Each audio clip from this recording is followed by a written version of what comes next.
We like to believe we're in charge, that every scroll, tap, and swipe is a conscious choice. But the truth is far more unsettling.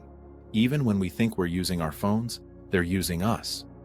Tech companies engineer apps with addictive triggers, endless scrolls, variable rewards like random likes, and autoplay features that hijack our brain's dopamine system, keeping us hooked without our awareness. Over time, what starts as voluntary use morphs into compulsive behavior. We lose track of time, neglect real-world connections, and feel anxious without our devices, proof that we've ceded control without realizing it. The more we engage, the more algorithms learn to manipulate our attention, feeding us content that exploits our emotions, biases, and insecurities. In the end, we don't choose our phone habits, they choose for us, turning us into passive consumers of distraction rather than active architects of our attention. The phone stops being a tool and becomes the puppeteer, and we, the strings. What I said is true in general, but let's see the problem from a different perspective. What if our phones aren't the problem? What if they're just the escape route? A digital refuge from the one thing we fear most, the silence of our own minds. The illusion of addiction. We call it phone addiction, but that's a misdirection. True addiction implies an uncontrollable craving, but the deeper question is, what are we using our phones to avoid? A chilling 2014 study from the University of Virginia placed participants alone in a room for just 15 minutes with no distractions. They were given a simple choice: sit with their thoughts or press a button to receive a mild electric shock. The results were shocking. 67% of men and 25% of women chose physical pain over being alone with their minds. This reveals an uncomfortable truth. We'd rather experience discomfort than face the emptiness of our own company. Why silence feels dangerous. Neuroscience explains this through the default mode network, DMN, the brain's idle state when we're not focused on tasks. The DMN is where self-reflection, memory processing, and imagination live. For some, this space sparks creativity. For many, it's where anxiety thrives. A Harvard study found that people spend 47% of their waking hours mentally wandering, disconnected from the present. We flee the moment because stillness forces us to confront questions we'd rather ignore. Am I happy with my life? What am I truly afraid of? Why do I feel so empty?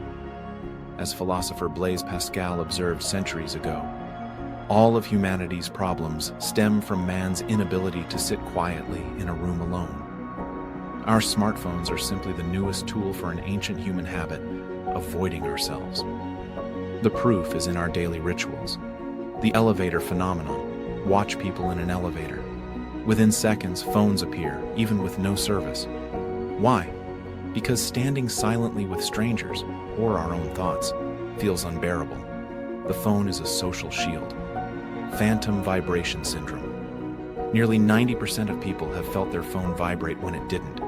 This isn't a tech glitch. It's the brain's desperate cry for distraction, so intense it hallucinates stimuli. The infinite scroll trap research shows limiting social media to 30 minutes daily reduces depression. Yet most can't do it. Why? Because without the scroll, we're left with the void we've been escaping. The philosophical roots of our escape. Philosopher Søren Kierkegaard saw this coming 200 years ago when he wrote, "Boredom is the root of all evil, the despairing refusal to be oneself." What he called boredom, we now call scrolling. The underlying truth remains: we'd rather drown in distraction than face the discomfort of self-confrontation. Modern psychology confirms this. A study in consciousness and cognition found that people who struggle to sit alone with their thoughts show higher levels of anxiety and lower life satisfaction. The very act we avoid, introspection, is the key to understanding ourselves. The great deception, productive phone use. We justify our phone habits with lies. I'm just checking important emails. I need to stay connected. This is research. But brain scans reveal the truth.